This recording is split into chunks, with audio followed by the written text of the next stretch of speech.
ಬರ್ರಿ ಬರ್ರಿ ಬರ್ರಿ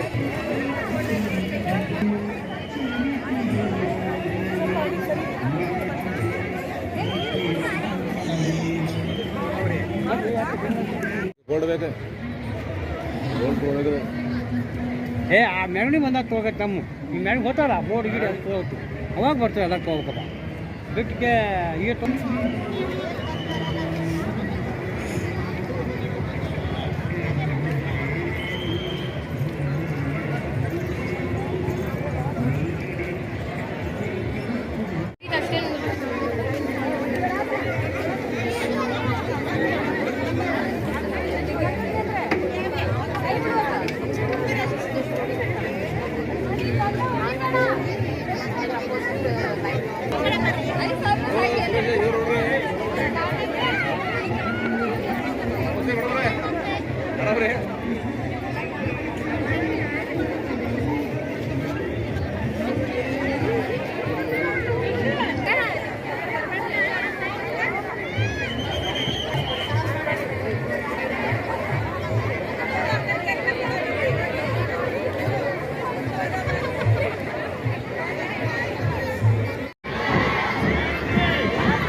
ಗಣವೇಶಧಾರಿ ಸ್ವಯಂ ಸೇವಕರು ಎಲ್ಲರೂ ಸುಮ್ಮನೆ ಯಾರು ಕಾರ್ಯಕ್ರಮದ ಮಧ್ಯೆ ಚಪ್ಪಾಳೆಯನ್ನು ತಟ್ಟಬಾರದು. ಅದೇ ರೀತಿ ನಮ್ಮ ಮೊಬೈಲ್ಗಳನ್ನು ಸೈಲೆಂಟ್ ಅಥವಾ ಸ್ವಿಚ್ ಆಫ್.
नमस्ते सदा वत्सले मातृभूमे,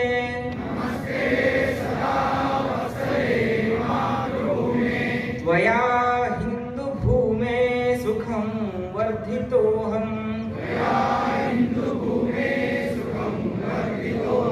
महामन्त्रे पतत्वेशकायो नमस्ते नमस्ते,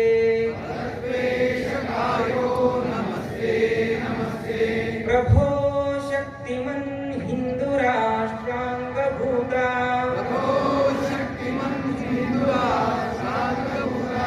इमे जगद्येन नम्रं भवेत्, श्रुतं चैव यत्कण्टकाकीर्णमार्गम्,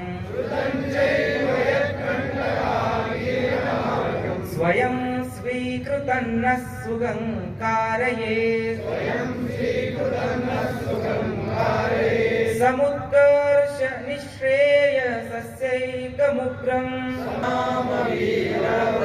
तदन्तः स्फुरद्वक्षया ध्येयनिष्ठा, हृदन्तः प्रजागर्तु तीव्रानिशम्, विजयत्रि विधायास्य धर्मस्य संरक्षणम्, परं वैभवं नेतुमेतत् स्वराष्ट्रम्,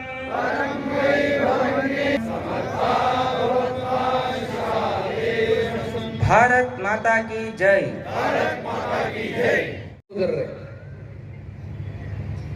ಸಂಘ ತನ್ನ ಶತಾಬ್ದಿ ವರ್ಷಗಳನ್ನು ಪೂರ್ಣಗೊಳಿಸಿ 101ನೇ ವರ್ಷಕ್ಕೆ ಕಾಲಿಡ್ತಾ ಇದೆ.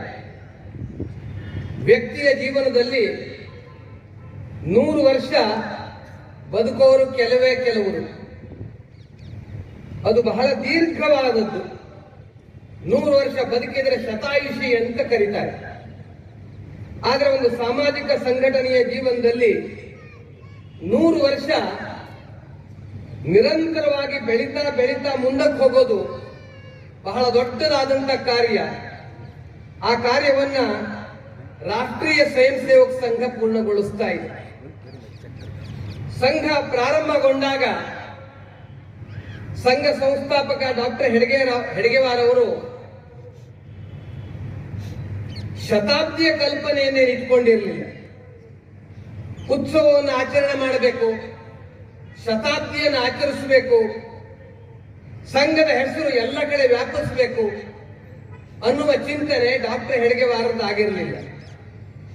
ಭಾರತ ಇದು ಪ್ರಾಚೀನವಾದಂಥ ರಾಷ್ಟ್ರ, ಇದು ಹಿಂದೂ ರಾಷ್ಟ್ರ. ಈ ರಾಷ್ಟ್ರದ ಸರ್ವಾಂಗೀಣ ಉನ್ನತಿಯಾಗಬೇಕು.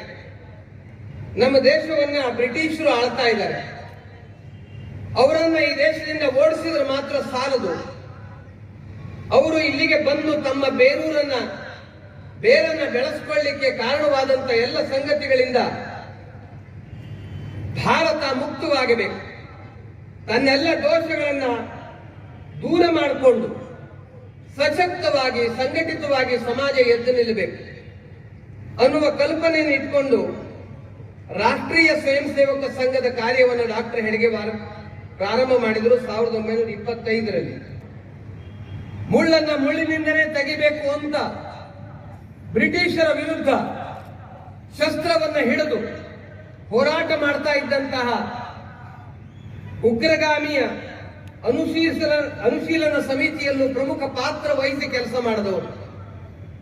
ಅಂದ್ರೆ ತನ್ನ ವಿದ್ಯಾರ್ಥಿ ಜೀವನ ಮತ್ತು ಹೊರಗಡೆ ಬಂದ ಮೇಲೆ ಸಮಾಜ ಜೀವನ ಎಲ್ಲದರಲ್ಲೂ ರಾಷ್ಟ್ರವನ್ನು ಬಿಟ್ಟು ಇನ್ನೇನು ಚಿಂತನೆ ಮಾಡದ ಶ್ರೇಷ್ಠ ದೇಶಭಕ್ತ ಡಾಕ್ಟರ್ ಕೇಶವ ಬಲಿರಾಮ್ ಹೆಡ್ಗೇವಾರ್ ಅವರು. ಹಾಗೆ ನೋಡಿದ್ರೆ ಅವರಿಗೆ ತಮ್ಮ ವೈದ್ಯಕೀಯ ಪದವಿಯನ್ನು ಮುಗಿಸ್ಕೊಂಡ ನಂತರ ಬರ್ಮಾದಲ್ಲಿ ಉತ್ತಮ ನೌಕರಿನೂ ಬಂದಿತ್ತು. ಆದರೆ ಇವರು ಯಾವುದೇ ಉದ್ಯೋಗವನ್ನು ಮಾಡದೆ, ಸ್ವಂತಕ್ಕಾಗಿ ಚಿಂತೆ ಮಾಡದೆ, ಪರಿವಾರದ ಚಿಂತೆಯನ್ನು ಮಾಡದೆ, ಅತ್ಯಂತ ಬಡತನದಲ್ಲಿ ಹುಟ್ಟಿದ್ರು. ಬಡತನವನ್ನೇ ಮೈಗೆತ್ತಿಕೊಂಡ್ರೂ ಸಹ ದೇಶಭಕ್ತಿಯಲ್ಲಿ ಯಾವ ಬಡತನವನ್ನೂ ಕಾಣದ ಡಾಕ್ಟರ್ ಹೆಡ್ಗೇವಾರ್ ಅವರು ಸ್ವಾತಂತ್ರ್ಯ ಹೋರಾಟದಲ್ಲಿ ದಿನರಾತ್ರಿ ತೊಡಗಿ ಅದರಲ್ಲಿ ಯಶಸ್ಸನ್ನು ಗಳಿಸಬೇಕು ಅಂತ ಜೈಲಿಗೂ ಹೋಗಿದ್ರು. ಆದ್ರೆ ಇದೆಲ್ಲದರ ಮೂಲಕ ತಮ್ಮ ಅನುಭವವನ್ನು ಬೆಳೆಸ್ಕೊಂಡಂತ ಡಾಕ್ಟರ್ ಹೆಡ್ಗೇವಾರ್ರಿಗೆ ಅನ್ನಿಸ್ತು, ಈ ದೇಶವನ್ನ ಕೇವಲ ಬ್ರಿಟಿಷರಿಂದ ಮುಕ್ತ ಮಾಡಿದ್ರೆ ಮಾತ್ರ ಸಾಲದು. ಅದರ ಬದಲಾಗಿ ಈ ದೇಶದಲ್ಲಿ ದೇಶಕ್ಕಾಗಿ ಬದುಕಬೇಕು ಅಂತ ಪ್ರತಿಯೊಬ್ಬರಲ್ಲಿ ಸಂಕಲ್ಪವನ್ನು ಬೆಳೆಸಬೇಕು. ಈ ದೇಶದ ಪ್ರತಿಯೊಬ್ಬ ತಾನು ಈ ದೇಶದ ಮಗು, ದೇಶಕ್ಕಾಗಿ ಕಾರ್ಯ ಮಾಡೋದು ನನ್ನ ಕರ್ತವ್ಯ, ದೇಶದಲ್ಲಿ ಇರೋರೆಲ್ಲರೂ ನನ್ನ ಅಣ್ಣ ತಮ್ಮಂದರು, ಸೋದರರು, ಅಕ್ಕ ತಂಗಿಯರು, ಸೋದರಿಯರು ಅನ್ನುವ ಭಾವ. ಒಬ್ಬ ವ್ಯಕ್ತಿ ತನ್ನ ತಾಯಿಯನ್ನ ಕಷ್ಟದಲ್ಲಿದ್ದಾಗ ಸೇವೆ ಮಾಡೋದು ತನ್ನ ಕರ್ತವ್ಯ ಅಂತ ಅನ್ಕೊಳ್ತಾನೆ. ಹಾಗೆ ಈ ದೇಶದ ಪ್ರತಿಯೊಬ್ಬ ಮಗು ತಾಯಿ ಭಾರತೀಯ ಸೇವೆಗೆ ಕರ್ತವ್ಯ ಅಂತ ಅಂದ್ಕೊಂಡು ಮುನ್ನಡಿಬೇಕು. ಈ ಭಾವವನ್ನು ಎಲ್ಲಿವರೆಗೆ ಜನರಲ್ಲಿ ಬೆಳೆಸಕ್ಕಾಗೋದಿಲ್ವೋ ಅಲ್ಲಿವರೆಗೆ ಸ್ವಾತಂತ್ರ್ಯ ಬಂದರೂ ಉಳಿಸ್ಕೊಳ್ಳೋದು ಕಷ್ಟ ಅನ್ನುವಂಥ ನಿರ್ಧಾರಕ್ಕೆ ಬಂದು ಡಾಕ್ಟರ್ ಹೆಡ್ಗೇವಾರ್ ಅವರು 1925ರಲ್ಲಿ ರಾಷ್ಟ್ರೀಯ ಸ್ವಯಂ ಸೇವಕ ಸಂಘವನ್ನು ಪ್ರಾರಂಭ ಮಾಡಿದರು. ಇವತ್ತು ಬಹಳ ದೊಡ್ಡ ಸ್ವರೂಪವನ್ನು ನಾವು ದೇಶದಲ್ಲಿ ಕಾಣ್ತೀವಿ. ಸಂಘ 100 ವರ್ಷವನ್ನು ಪೂರ್ಣಗೊಳಿಸಿದೆ. ಪ್ರಾರಂಭದ ವರ್ಷದಲ್ಲಿ ಡಾಕ್ಟರ್ ಹೆಡ್ಗೇವಾರ್ ಅವರು ಚಿಕ್ಕ ಮಕ್ಕಳನ್ನ ಇಟ್ಕೊಂಡು ಅವರಿಗಾಗಿ ಪ್ರತಿನಿತ್ಯದ ವ್ಯಾಯಾಮ ಕೇಂದ್ರವನ್ನ, ಬೌದ್ಧಿಕವಾಗಿ ಅವರ ವಿಕಾಸಕ್ಕಾಗಿ ಯೋಜನೆಯನ್ನ ಮಾಡ್ತಾ ಶಾಖೆ ಅನ್ನುವ ಪುಟ್ಟ ಸ್ವರೂಪವನ್ನ ಜನರ ಕಣ್ಮುಂದೆ ಇಟ್ಟರು. ಬಾಲಕರನ್ನು ಒಟ್ಟಿಗೆ ಸೇರಿಸ್ತಾ ಆಟ, ವ್ಯಾಯಾಮ, ದೇಶಭಕ್ತಿಯ ಗೀತೆ, ಮಹಾಪುರುಷರ ಜೀವನ ಇದೆಲ್ಲವನ್ನ ಜೊತೆಗಿದ್ದು ಕಲಿಸ್ಕೊಡ್ತಾ ಒಬ್ಬೊಬ್ಬ ವ್ಯಕ್ತಿಯ ಮನಸ್ಸಿನಲ್ಲಿ ನಾವು ರಾಷ್ಟ್ರಕ್ಕಾಗಿ ಬದುಕಬೇಕು ಅನ್ನುವಂಥ ಸಂಕಲ್ಪವನ್ನು ಬೆಳೆಸೋದ್ರಲ್ಲಿ ಡಾಕ್ಟರ್ ಹೆಡ್ಗೇವಾರ್ ಯಶಸ್ವಿಯಾದರು. ಸಂಘ ಪ್ರಾರಂಭವಾದ ನಂತರ ಕೇವಲ 15 ವರ್ಷಗಳು. ಆದರೆ ಈ 15 ವರ್ಷಗಳಲ್ಲಿ ಡಾಕ್ಟರ್ ಹೆಡ್ಗೇವಾರ್ರಂತೆ ನಾವು ಸಹ ರಾಷ್ಟ್ರಕ್ಕಾಗಿ ಬದುಕಬೇಕು ಅನ್ನುವ ಅನೇಕ ಜನರನ್ನು ಡಾಕ್ಟರ್ ಹೆಡ್ಗೇವಾರ್ ತಯಾರು ಮಾಡಿದರು. ಒಂದು ಘಟನೆಯನ್ನು ಇಲ್ಲಿ ಉಲ್ಲೇಖ ಮಾಡಿದರೆ ತಪ್ಪಾಗಲಿಕ್ಕಿಲ್ಲ. ಡಾಕ್ಟರ್ ಹೆಡ್ಗೇವಾರ್ ಜನ್ಮ ಶತಾಬ್ದಿಯ ಸಂದರ್ಭದಲ್ಲಿ ಸಂಘದ ಕಾರ್ಯಕ್ಕಾಗಿ ತಮ್ಮ ಜೀವನವನ್ನೇ ಮುಡುಪಾಗಿಟ್ಟಂತಹ ಪ್ರಚಾರಕರ ಒಂದು ವರ್ಗ ನಾಗ್ಪುರದಲ್ಲಿ ನಡೆದಿತ್ತು. ಅದರಲ್ಲೊಬ್ಬರು ಅನೇಕ ವರ್ಷ ಪ್ರಚಾರಕರಾಗಿ ಕಾರ್ಯ ಮಾಡಿದಂತಹ ಹಿರಿಯರು ತಮ್ಮ ಜೀವನದ ಅನುಭವವನ್ನು ಹೇಳಿದರು. ಡಾಕ್ಟರ್ ಹೆಡ್ಗೇವಾರ್ ಅವರು ತೀರ್ಕೊಂಡು ಸ್ವಲ್ಪ ದಿನ ಆಗಿತ್ತು. ಡಾಕ್ಟರ್ ಹೆಡ್ಗೇವಾರ್ ತೀರ್ಕೊಂಡಾಗ ಅವರ ವಯಸ್ಸು 51.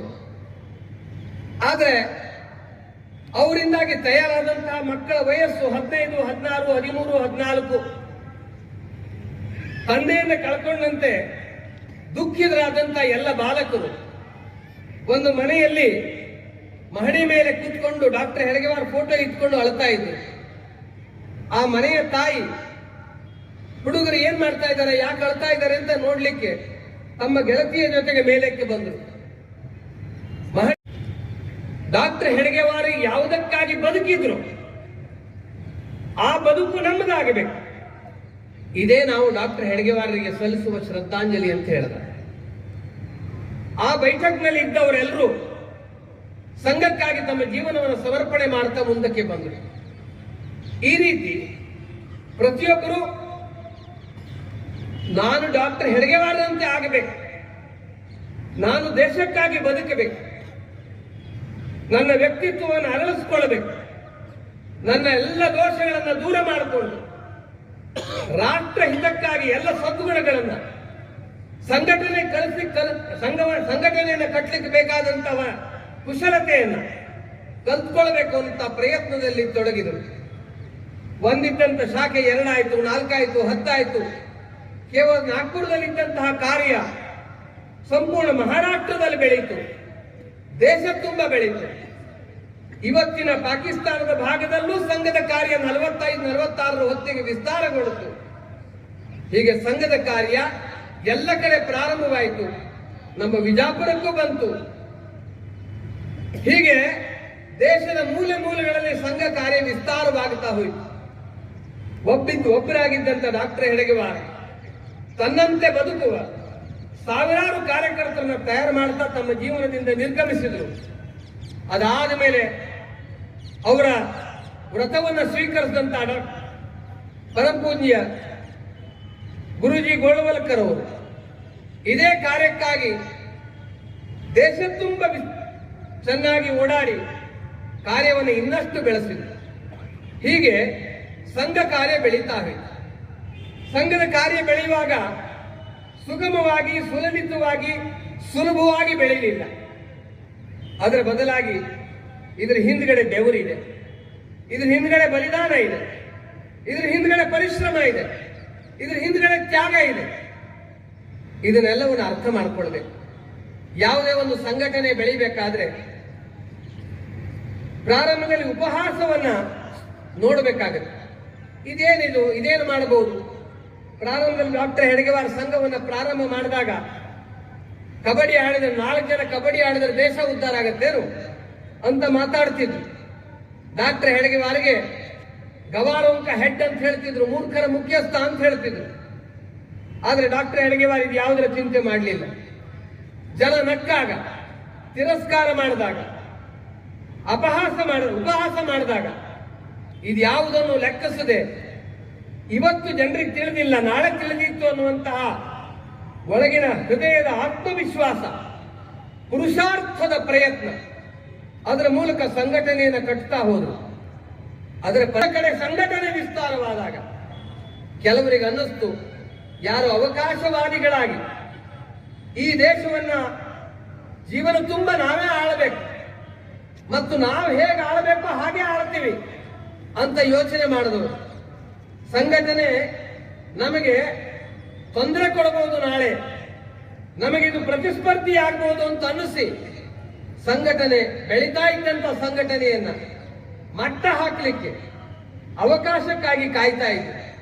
ಅದಕ್ಕಾಗಿ 1948ರಲ್ಲಿ ಗಾಂಧಿ ಹತ್ಯೆಯ ಒಂದು ವಿಷಯವನ್ನು ತೆಗೆದುಕೊಂಡು ಸಂಘದ ಮೇಲೆ ನಿಷೇಧವನ್ನು